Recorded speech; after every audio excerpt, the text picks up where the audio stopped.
Kain. Ayan. Kain tayo. Dito kami sa buffet. Ayan. Kain daw muna siya kasi napagod siya sa trabaho kagabi. Panggabi, kadalasan yung trabaho niya ngayon. Kaya yan.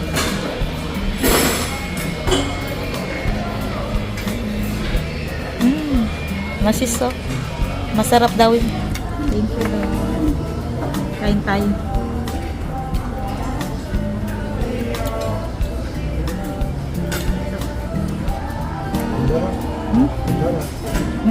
Masit na. Ito yung gusto ko dito. Pag kumakain kami talagang gusto ko. Tapos may bago sila ngayon. Ito, bago ito. Ganun pa rin.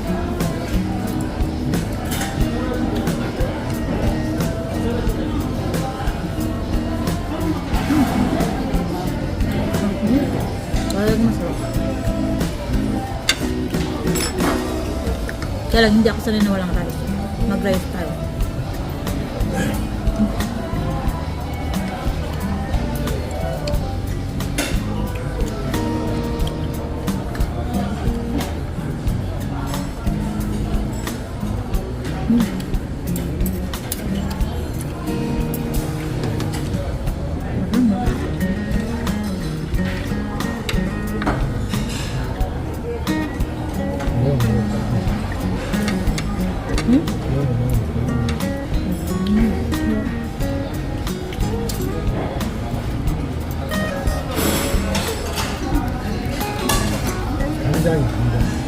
Muchada. Maalat. Kasi ano sa soy sauce. Dada.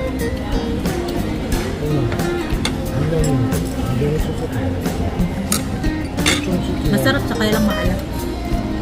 Perfect siya sa kanin.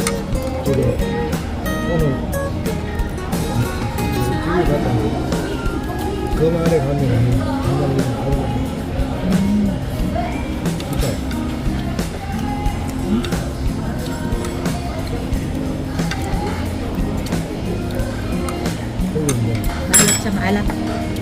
Kailangan ng kanin.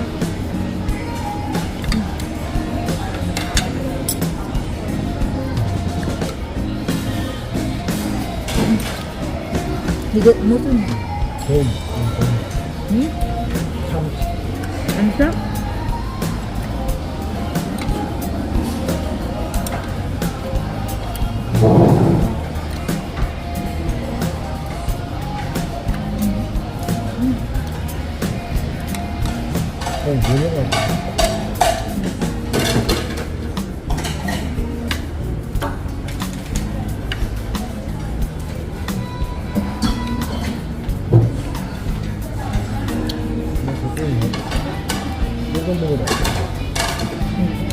Hindi ko masin. Huwag ba?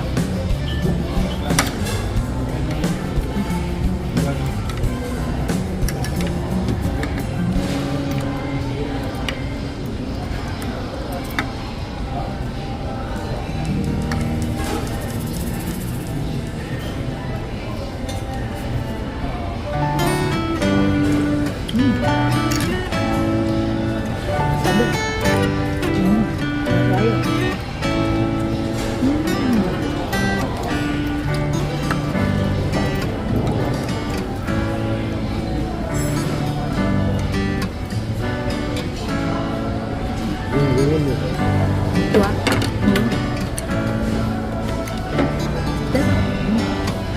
Masih kan daun sih.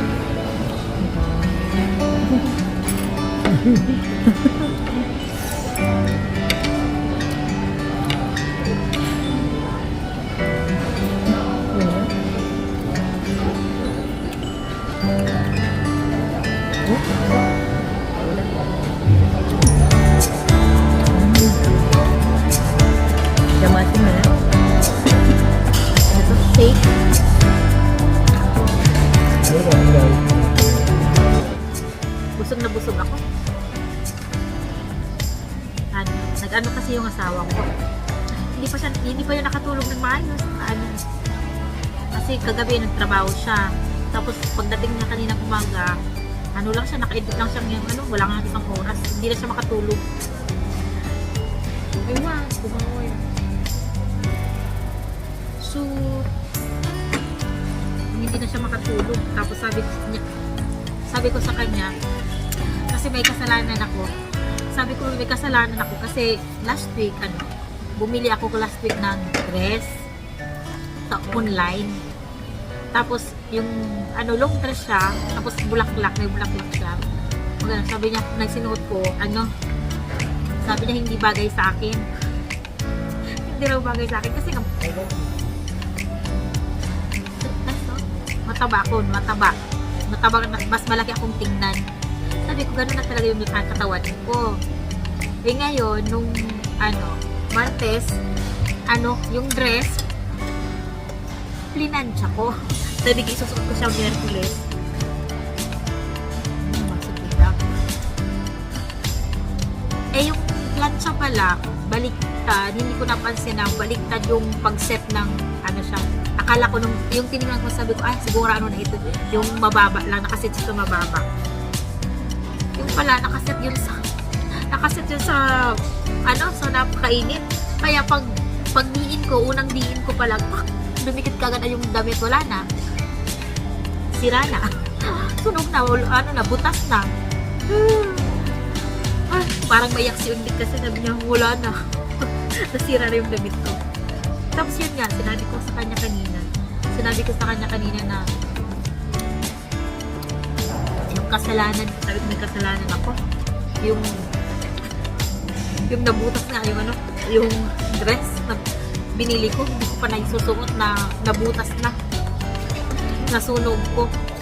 Sabi niya, bumili ka na lang ulit. Tapo mo na yun. At saka, tapos yun, nagaya siya dito na nagaya na siya dito na kumain. Sabi ko, sige. Kasi, pagod siya. Gusto niyang kumain.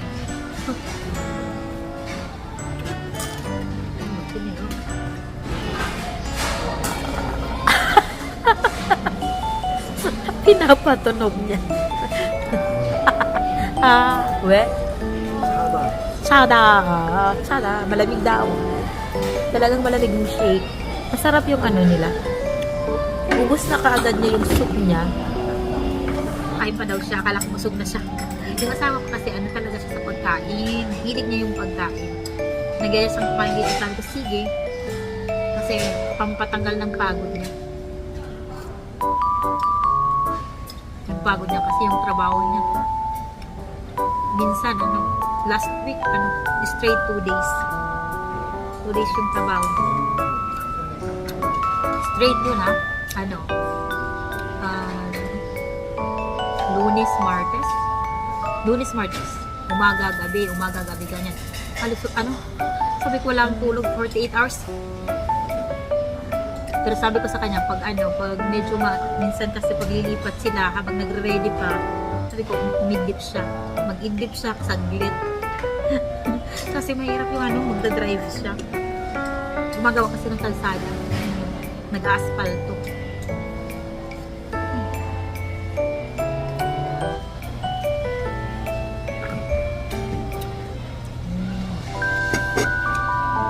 Talagang masarap.